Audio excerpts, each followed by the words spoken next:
What is up, everybody? It is Spenny with Spill the Goods, and today I'm going to be doing something that's not really traditional to my channel. We're going to be doing a full review and tour of the Independence of the Seas, which is a Royal Caribbean cruise ship. I'm going to show you all of the footage of the ship and hopefully give you a good idea of what you're in for if you are planning an Independence of the Seas vacation. All right, with that brief introduction, let's dive right into it.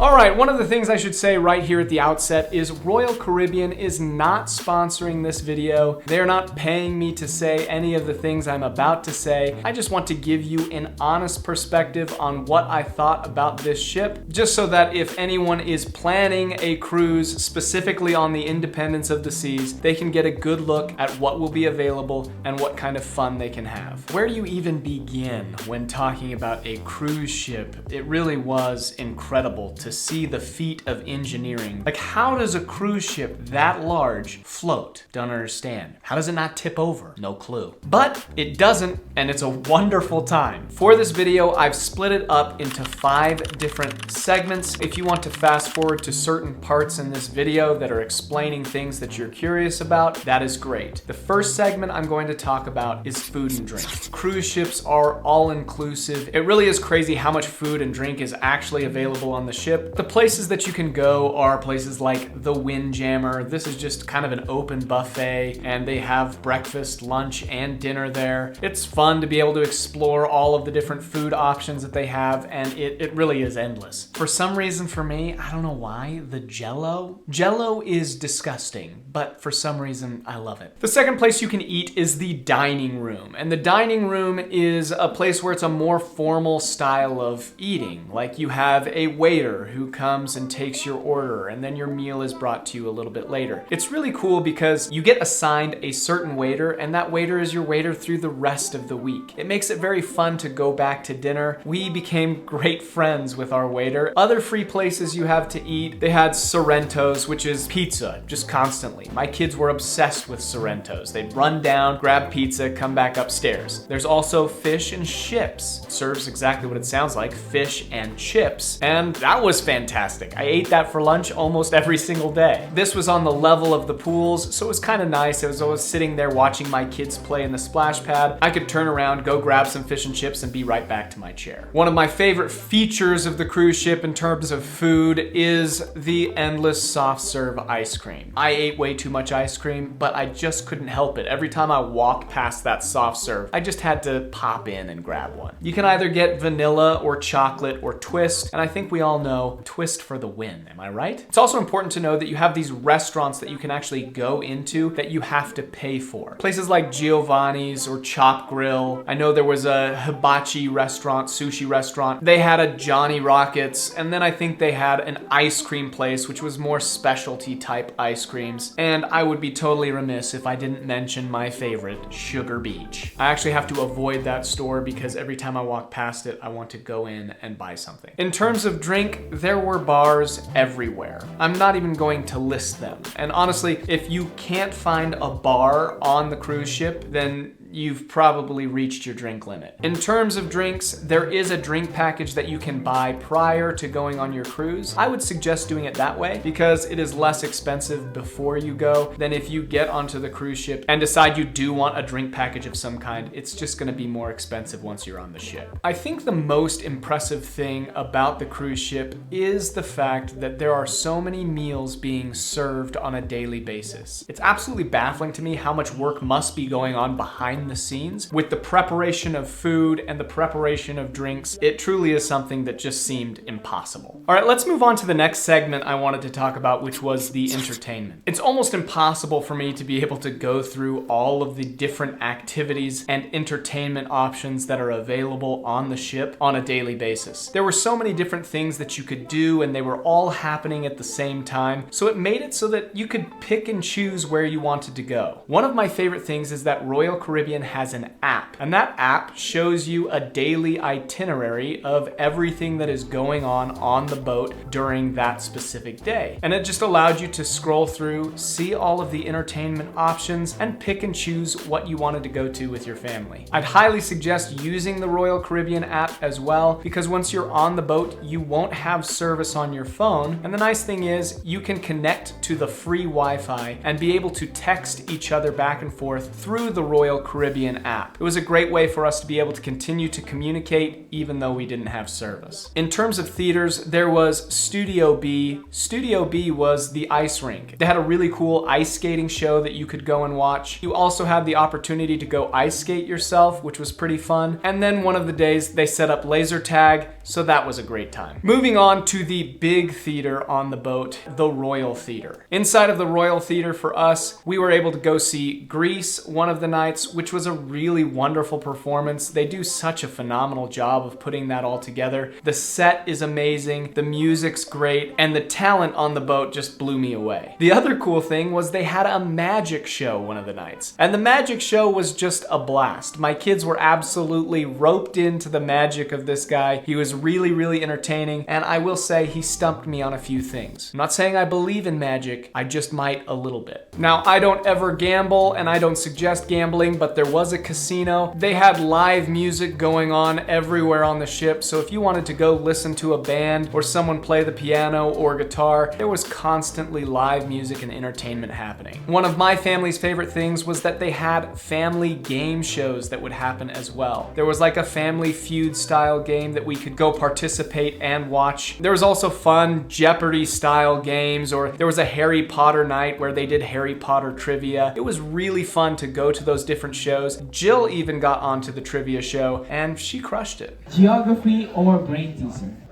Brain teaser, alright. 12 months, 7 months have 31 days. How many months have 28 days? All months. Hey! Point for the adult! They also had this silent dance party that was really a blast. Basically, everybody gets a pair of headphones, and there's 2 different channels that you can listen to, and you can kind of just switch back and forth, and then you're just dancing to the music. But when you take your headphones off, you see everybody dancing, but it's just silent.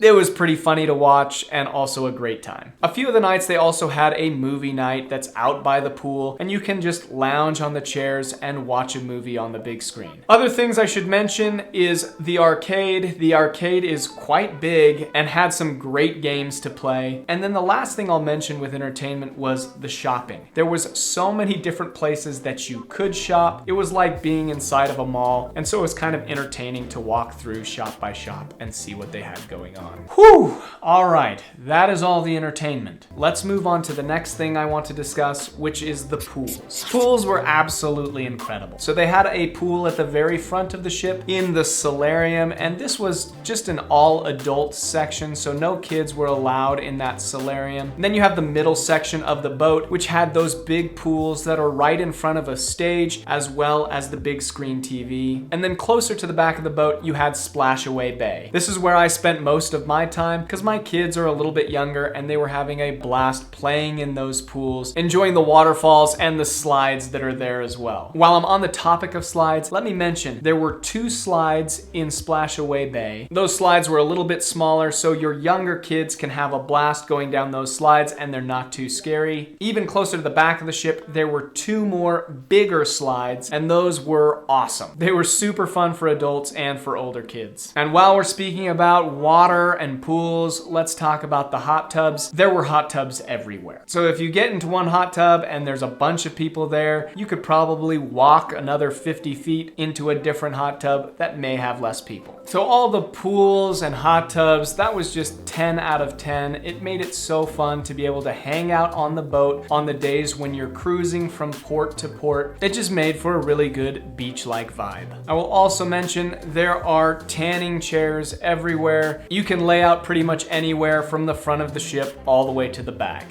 Let's now talk about all of the outdoor sports and exercise activities that they had. They had a big rock climbing wall that was near the back of the ship, which was really fun to do. I did it 2 different times. I will say afterwards, I really do need to work my arms out more because they hurt. They had a basketball court back there as well, and not only did you play basketball on it, but they had opportunities to go play pickleball and other various activities that were played on that court. Mini golf was right at the front of the ship. I love that they just had the golf clubs out and the golf balls out and available, so you could just start playing mini golf. That was so fun. One thing that was there but was not open while we were on the ship was the sky pad, and this apparently is just a big trampoline area that you can go jump on near the very top of the ship. I also need to mention the flow rider. Now, I never got to do the flow rider this time, but it's a fun time, and if you're a first timer, they allow you to just go on your stomach on a boogie board, and after you practice enough, they allow you to try to stand up on a surfboard. And here is a secret for those who are going on the Independence of the Seas. This was something we discovered on our own. There are also shuffleboard courts. I can't remember what level it was on, but just midway down the ship, they had these shuffleboard courts that were out on the walkway, and you can just open the little box there, grab the gear, and play shuffleboard. In terms of exercise and burning off all of the calories that you are eating every single day on this cruise ship, they had a fantastic gym. It was outfitted with every single workout machine and dumbbells and all the things you would need, but it also had a line of treadmills at the front of the ship that looked out, and it was really cool. I went in there 2 of the days and did a little run, and it was fun to look out as we were cruising and be running at the same time. Inside of the gym, they had changing rooms. They also had a sauna and steam room. I never actually used it, but that's kind of nice if you were wanting to go decompress in some serious heat. I'm feeling winded after all of the things that I have said now, but this trip was epic. It was such a good time. Royal Caribbean does a really good job of making sure the experience is special and that the service is really top notch. Some of the fun things that they do for you over time is every time you go back to your room is totally clean, but they also have these little towel animals that they fold and build, and there was a new one every single day. Every time we got back to the room, the kids were really excited to see what new animal they had made. Okay, this is a totally random side note. On every stairwell and really everywhere on the ship, there was all sorts of cool art. There was just crazy art on the walls. I don't know where they're buying all the art, but man, it was cool. And the architecture of certain things was just, I don't know,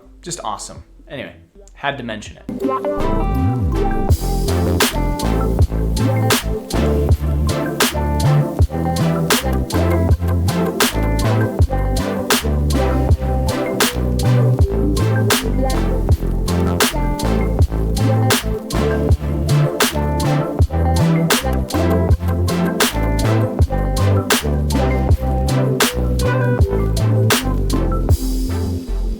Okay, my friends, that is everything that I had. I hope that this video has been helpful. I hope it gave you some of the information that you were looking for and gave you a good look and tour of the ship so that you know exactly what you're getting into when you go on your cruise. I will say, if you're going on the Independence of the Seas, you're gonna have a great time. Thank you so much for being here. If you have not subscribed to this channel, please consider doing so. We're gonna continue to crank out content like this that hopefully answers the questions that you have. Sincerely, I appreciate you. Again, my name is Spenny. This channel is Spill the Goods. We'll talk to you soon.